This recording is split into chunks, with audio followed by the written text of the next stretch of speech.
Most people on Retatrutide think the goal is simple. Eat when hunger hits, stop when it fades, and let the medication handle the rest. But that one habit, just following your hunger signals, may be quietly stalling more fat loss than anything else. Here's the part almost nobody explains. On a drug this strong, appetite can drop so far that the body starts running on empty. And when that happens, the scale can move for all the wrong reasons. Before we get into it, tap subscribe so this channel can keep breaking down the real science. Now let us count down the dosing moves that actually maximize fat loss.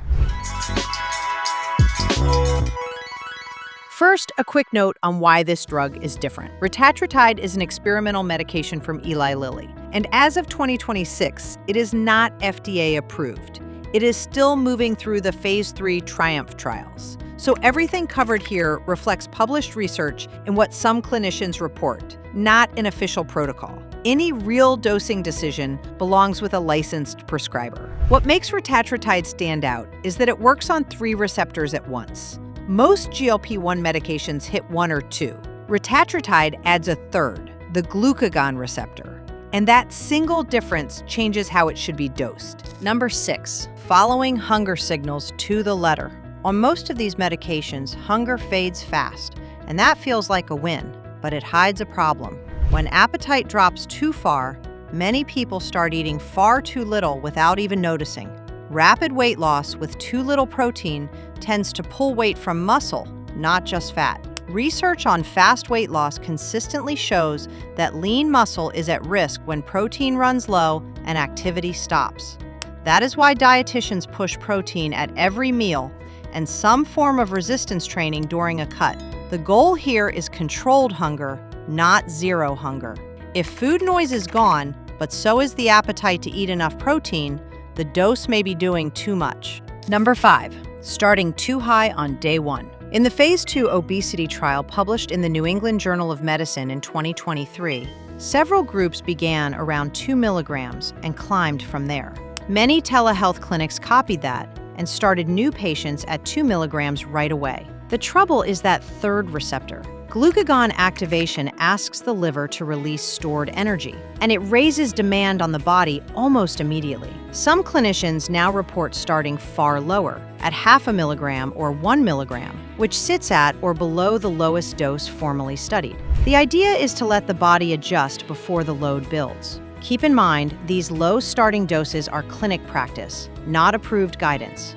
Number 4, mistaking the slow start for failure. Retatrutide has a long half-life, roughly 6 days, so the medication builds up over several weeks before it reaches full strength. That means the first couple of weeks on any new dose can feel like nothing is happening. Many people read that quiet stretch as proof the dose is too weak, so they rush to increase it. Then, the original dose finally kicks in on top of the higher one, and side effects spike. Appetite control on this drug tends to arrive gradually, not overnight. Week 1 is rarely what week 4 will feel like. Number 3, escalating faster than the body can handle.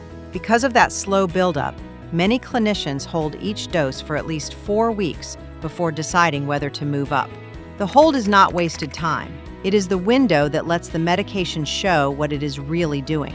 Jumping up every 2 weeks stacks dose on top of dose before the first one has even peaked. That is a common path to nausea, fatigue, and the feeling that the drug has turned against you. Slower escalation is also the standard way to reduce stomach side effects across this entire class of medications. Quick question for the comments before the big one. Is appetite controlled right now, or has it disappeared completely? That single answer says a lot about whether a dose is dialed in.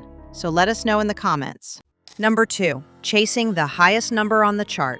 This is the big one. In that phase 2 trial, average weight loss at 48 weeks came in around 9% at 1 milligram, about 17% at 4 milligrams, close to 23% at 8 milligrams, and just over 24% at 12 milligrams. Look closely at those last 2 figures. Going from 8 to 12 milligrams is a 50% jump in dose for only about 1.4 more percentage points of weight loss. Meanwhile, side effects and heart rate tend to climb with every step up. There is also a body composition analysis in a diabetes study, where the 8 milligram group reportedly held on to fat loss just as well as the 12. That was a different population, so it does not apply to everyone, but it is one more sign that higher is not automatically better. Number 1, not knowing when to stop. The real target is not a number on a chart. It is the lowest dose that actually works. Many clinicians describe 3 simple signals. Hunger is controlled, not erased. Is there still enough appetite to hit protein targets? And is regular exercise still doable? When all 3 line up, that is the effective dose. And pushing higher mostly buys more side effects. In practice, plenty of people report finding that point well below 12 milligrams, sometimes in the 2 to 4 milligram range, when they start low and go slow. More drug is simply not the same thing as more result. Now for the bonus strategy that some clinicians use. For people who need a little more appetite help, but do not want to push retatrutide higher, some providers pair a low dose of retatrutide with a low dose of tirzepatide.